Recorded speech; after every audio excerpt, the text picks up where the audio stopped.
शिवसेना भवनाच्या बाहेर झालेल्या राड्यानंतर आता भाजप आणि शिवसेनेचे नेते सुद्धा आक्रमक झालेत। शिवसैनिकांवर मारहाणीचा आरोप करत भाजपच्या नेत्यांनी पोलीस स्टेशनमध्ये धाव घेतली आणि त्यानंतर 7 शिवसैनिकांवर गुन्हा देखील दाखल झाला। दुसरीकडे शिवसेनेच्या नेत्यांनी झालेल्या घटनेचं समर्थन केलंय, तर भाजपच्या शेलारांनी शिवसेनेला थेट आव्हान दिलेलं आहे। पाहूयात त्यावरचा खास रिपोर्ट।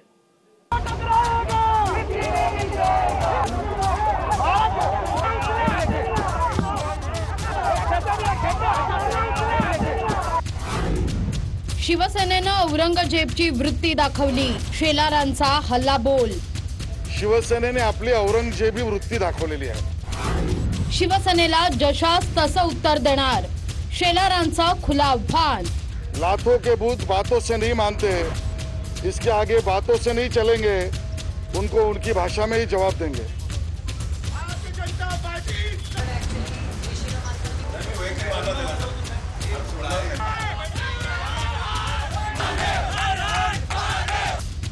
भाजपची माहीम पोलीस स्टेशन मध्ये शिवसैनिकांविरोधात तक्रार।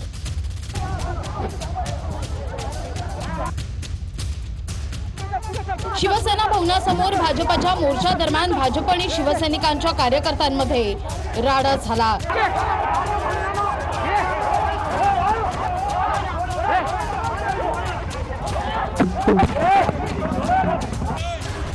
याच वेळी भाजपच्या माहीम मंडळाच्या अध्यक्षा विनया तेंडुलकर यांना शिवसैनिकांनी मारहाण केल्याचा आरोप भाजपने केला।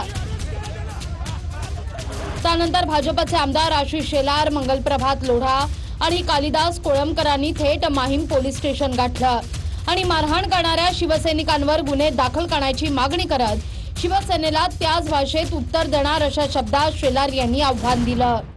लपून छपून पोलिसांच्या मागे आड राहून एका महिलेवर हल्ला करणं शिवसेनेने आपली औरंगजेबी वृत्ती दाखवलेली आहे। पोलिसांनी निष्पक्षपणे काम करावे ही अपेक्षा आहे। पोलिसांनी गुन्हा दाखल करणं अपेक्षित आहे।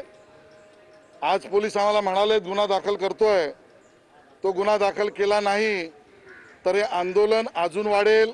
हिंदीमध्ये एक म्हण आहे, लाखों के भूत बातों से नहीं मानते, इसके आगे बातों से नहीं चलेंगे, उनको उनकी भाषा में ही जवाब देंगे।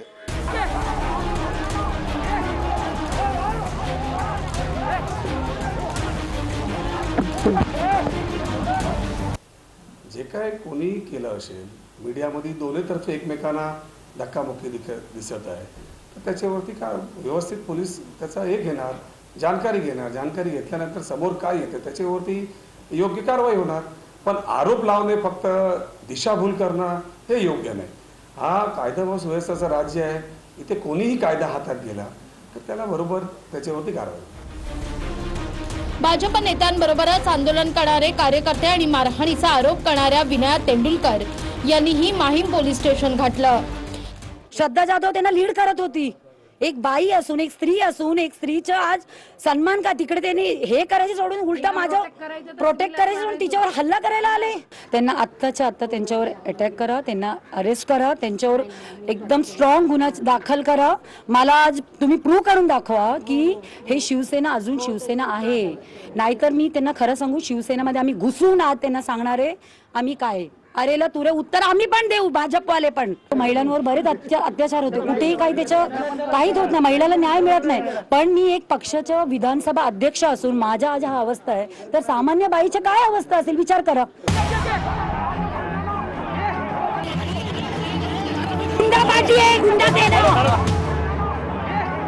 तर सेना भवनाबाहेर जे काही झालं त्याचं समर्थन महापौर किशोरी पेडणेकर आणि शिवसेनेच्या नेत्यांनी केलंय।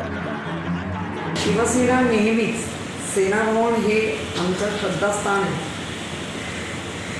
आणि त्या स्थानावर डिवचण्याचा कोण प्रयत्न करणार असेल तर त्या पद्धतीने शिवसैनिकांचं प्रत्युत्तर देणारच। सेना भवनवरती येऊन आंदोलन करून आणि त्याच्यात घुसून करण्याचा प्रयत्न होतोय, तर ऑब्व्हियसली ॲक्शनला रिॲक्शन असणारच आणि म्हणून शिवसैनिकांनी त्यांना अडवण्याचं काम केलं। पोलीस होते, पत्रकार होते, असं असताना देखील रस्त्यावरती बसून शिवीगाळ करणं आणि हा संपूर्ण प्रकार हा निषेधार्थ आहे। शिवसेना भवनासमोर झालेल्या राड्यानंतर भाजप शिवसेनेचे नेतेही आमने सामने आले. किरीट सोमय्या यांनी ठाकरे सरकारला गुंड सरकार म्हटलं.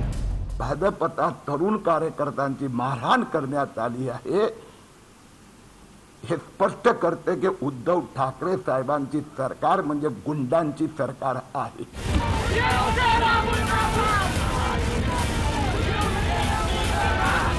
कार्यकर्ते भिडल्यानंतर भाजप असो की शिवसेना आपापल्या कार्यकर्त्यांची बाजू घेऊन पुन्हा एकमेकांना आव्हान देत आहे. म्हणजेच यापुढेही काही दिवस शाब्दिक वातावरण तापलेलंच राहील. समीर भिसेसह हेमंत बिर्जे, TV9 मराठी, मुंबई.